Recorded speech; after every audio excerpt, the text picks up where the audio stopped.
What's going on, guys? Welcome back to another episode of The Jazz. Today we're doing a little something different. I'm putting my Imagineering hat on and we're taking on one of the most underrated parks in all of Walt Disney World. This is a new series where we will be attacking every single one of the Disney parks, saying what needs to go, what needs to come to make them the best versions of themselves. Now, I did want to start with Animal Kingdom because I believe this is the one that has the most work to be done, but I do believe it's the one that has the most potential. So with that being said, we're going to go ahead and get into fixing Disney's Animal Kingdom. Now, before anyone gets upset, I just want to preface that Animal Kingdom is already an amazing park, and it's completely different than any other park on the planet that Disney's ever built. It has amazing attractions. It has a mission for the park that a lot of the other parks don't have. It has some of the best theming that Disney's ever created. But despite all of that, guests still seem to leave Animal Kingdom as a half-day park. So today we're going to fix that. We're going to retheme some attractions. We're going to add new rides. We're going to create an entirely new land. And we're going to finish off with a brand new nighttime spectacular.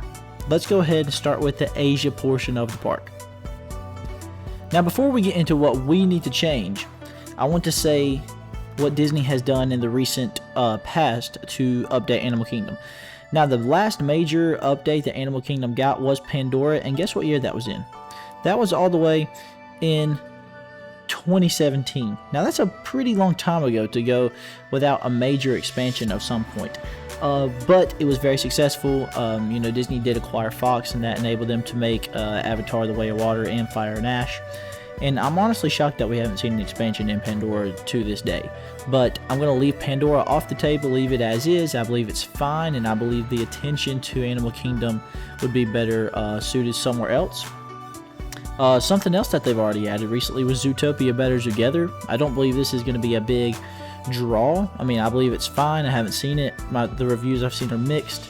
But I don't think it's going to draw anybody in there even more than A Bug's Life or It's Tough to Be a Bug did, but it's a fine addition to the park.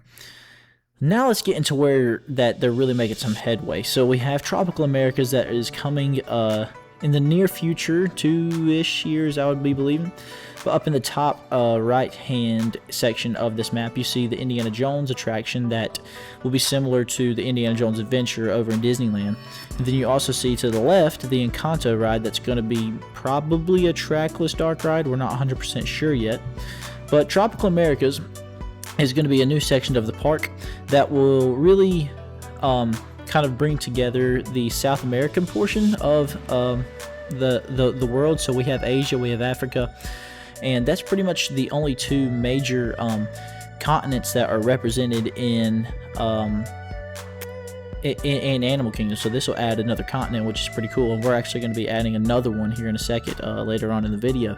But with the addition to Tropical Americas, like I said, we will be getting a Jeep-like Indiana Jones Adventure attraction, which will be replacing Dinosaur, and then some kind of Encanto ride. We don't know if it's trackless, if it's a boat ride, but those are going to be two big people eaters and two big attractions going to be added to Animal Kingdom that it desperately needs. So we're going to be leaving that whole section of the park alone.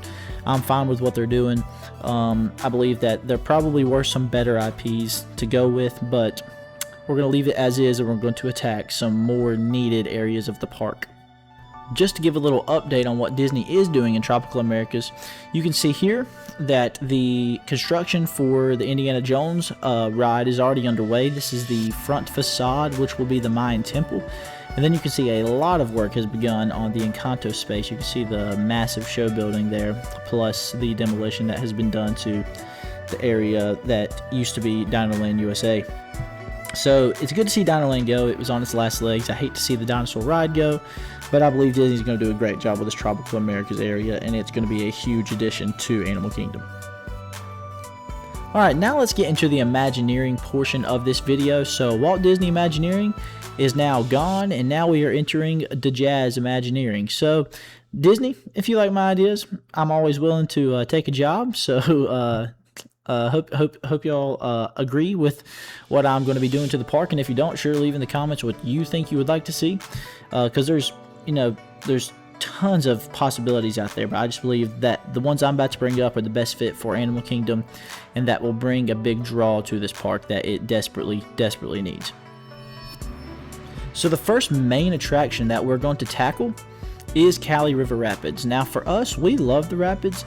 It's a very short attraction, which I think is unfortunate for what it is, but you know, it doesn't really, to me, if Animal Kingdom had more options and more attractions, this would not have a long wait. It still doesn't have a huge long wait unless it's like a super hot day, but I would say that people just ride it because, you know, Animal Kingdom's so low on attractions. So we're going to retheme this to get it a lot more people coming to it. So Cali River Rapids has always felt like it's been missing something to me, and the environment is beautiful, but the story is not memorable. I couldn't tell you what the storyline for this ride is if you asked me. But my solution is simple. We're going to transform this ride into a live action Jungle Book adventure. So a lot of people skip this ride, but I'm here to fix it. So like I said, we're going to transform this into a Jungle Book adventure, but not inspired by the cartoon. We're going to inspire it by the Jungle Book live action, because you can really make some pretty cool temples and make it look very realistic in that Asian part of the park, like it really belongs in Animal Kingdom seamlessly. The best part is that this makes sense because Cali River Rapids and the Jungle Book also are inspired by India. This transition would feel natural inside the Asia section of the park. Guests would board expedition rafts and begin a journey through the jungles of India. Along the way, they encounter Baloo relaxing near the river, monkeys causing trouble in ancient ruins, and Bagheera watching from the shadows. As the ride continues, the jungle becomes darker, warning signs appear, animal noises suddenly stop. Guests realize that Shere Khan is nearby, and the finale scene takes place inside a ruined temple before a dramatic escape down the attraction's signature drop. New animatronics, music, storytelling turns Cali River Rapids into a true Animal Kingdom headliner. So, this is something that I believe would be a home run for Disney, and it wouldn't be that difficult because a lot of the base for what you're seeing right here is already there. Just add some songs that are catchy. I mean, you could just imagine riding Cali River Rapids with the Bare Necessities in the background. I mean, that's a home run right there. So all you gotta do is add some monkeys, add Bagheera, add Shere Khan, Baloo, and some signature songs, and I think you get a home run, Disney. I mean, why not? This would be the easiest flip you've ever done. Next, we're heading over to Africa, and it really just blows my mind that we do not have a Lion King attraction in Africa yet. I mean, this is one of the most, if not the most popular Disney animated feature ever, okay? Now, I understand we have the Harambe Theater where the Festival of the Lion King is, and it's amazing, and we're not touching that. We're leaving that as is because it is huge. It's a good break for getting out of the heat. It's a fan favorite, and we're not touching that show. But with that being said, I don't think the Animal Kingdom is capitalizing on the Lion King as they should. So what we're going to do is very simple. We're going to be bringing the Log Flume Lion King attraction that's going at Disneyland Paris Adventure World over to the African section of Animal Kingdom. I mean, just look at these show scenes right here. I mean, that's awesome, okay? This ride would be placed behind the Festival of the Lion King in a new Pride Lands expansion, where guests would journey through Simba's story from his childhood to the Elephant Graveyard, and then the Wildebeest Stampede, and finally the battle at Pride Rock. This instantly gives Africa another major attraction and gives Animal Kingdom a ride that is based on one of Disney's greatest films. So where are we going to put this? I mean, just look right here. You have the Festival of the Lion King show building, the Harambe Theater, and I've kind of marked behind it in this parking lot area where this could go. This is about 4 acres of space. No, sorry, it's about 2.5 acres of space, and guess what fits right in that spot? Tiana's Bayou Adventure. So you can't tell me that we can't put a log flume ride right here because it obviously fits. There it is. You would have to do a little different placement, maybe a different track layout than Tiana's, but you can see that there's plenty of space to put this 2.5 acre ride, which would be a huge win for Animal Kingdom in my opinion. Now we're going to move on to the new land that I would love to add to Animal Kingdom, and that would be an American wilderness land. So this is the American wilderness, and it's going to be going where the Theater in the Wild is, but I do have a solution to where Nemo, the Big Blue, and Beyond is going to go. That's going to be in a different video, but don't be too sad, because it's not going away forever. It's just going away from Animal Kingdom. So in this current area where Finding Nemo is, instead of keeping it as is, we're going to create a new land called the American Wilderness. This area is going to celebrate forests, mountains, rivers, and the wildlife of North America. Think Yellowstone, Alaska, the Rocky Mountains, and the Great Smoky Mountains. The centerpiece of this land is there's going to have a new dark ride, and there's going to be another musical show that's going to be added. So let's go ahead and get into the show. But before we do that, just look at the landscapes that Disney could do. I mean, look at these Alaskan mountains. That's just, that's a home run to me, and that's something that is not represented at any of the Disney parks yet. So a North America section would be unique and still really fit in that Animal Kingdom vibe. So that show that I was talking about, replacing the Nemo show, is going to be a brand new stage production called Pocahontas, Colors of the Wind. Now, this isn't about villains and heroes, it's about conservation. Through live performers, music, puppetry, large-scale effects, the guests experience the story of humanity's relationship with nature. The emotional centerpiece is Colors of the Wind, reminding us that the natural world isn't just something we visit, it's something we protect. The show becomes the heart of the American wilderness and reinforces Animal Kingdom's mission. So like I said, just like the Nemo show has with puppets and stuff like that, we're just going to be retheming this theater to a Pocahontas type of stage show. So obviously this is a AI photo that I made, but you kind of get the vibe of what we're trying to go with here. I think it'd be a huge win for Disney. I know they had a smaller Pocahontas show in the past at Animal Kingdom, and I think bringing one bigger and better than ever would be a huge home run. It would really fit that nature mission that Animal Kingdom really likes to drive home. So what's going to go beside the Pocahontas show? As you can see, the theater in the wild is marked Pocahontas show, and we've got this huge spot of land back here behind Expedition Everest. It's 4 acres of land. Now, I'm going to be giving it to a very, very underrated movie that I really enjoy. So before we reveal what movie that is, let's just kind of show you what we could fit in this space. This is the Pirates of the Caribbean show building.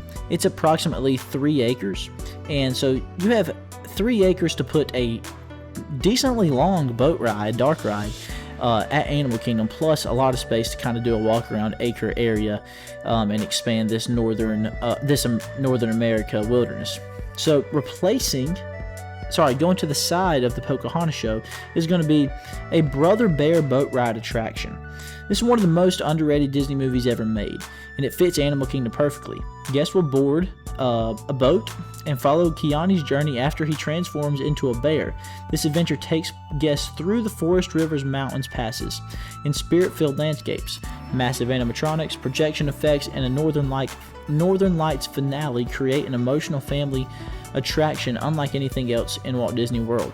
This becomes Animal Kingdom's signature family dark ride. So this is something that Animal Kingdom doesn't really have. Now, Encanto is going to bring something similar to this, but this would be a good mix between the Encanto dark ride and Navi River Journey. So Navi River Journey is a small boat ride, but it's super, super short. This could be a pretty big attraction similar to Pirates of the Caribbean that I think would be a huge, huge win for Disney. And look, it's all animals. Okay, it's talking about conservation. The main message of Brother Bear is that, when Kiani kills the cub's mom, that he has to look after him, that humans and animals can live harmoniously, and that's really what Animal Kingdom tries to drive home. That's why I believe this IP is perfect for this park. Now we're going to get into the biggest problem with Animal Kingdom. Look at this. Closes at 6 o'clock. This has pretty much been the norm for Animal Kingdom for the past couple of years, and it is extremely unfortunate. So since COVID, Animal Kingdom really hasn't opened past 6 o'clock. And look at all these really cool sceneries that we get at Animal Kingdom at nighttime. You got the Tree of Life. You've got Pandora at night. I mean, look at this Everest view here. We don't get to see this ever, except maybe a couple times in the winter if the sun goes down quick enough. And that's extremely unfortunate, because the vibe at Animal Kingdom at night can just be off the charts. And with the expansion of the American Wilderness section that I added to the park, you could even have a Northern Lights show at the end of the night. I mean, how cool would that be?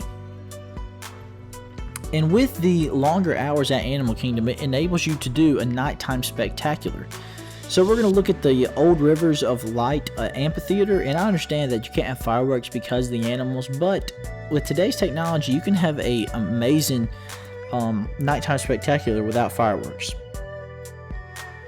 Rivers of Light wasn't anything to, write home about, but it was entertaining, and at least they had something at night. Here's just a quick image of what the vibe kind of was, and it was pretty cool. But even building more off of this, Animal Kingdom could really capitalize on some kind of nighttime spectacular.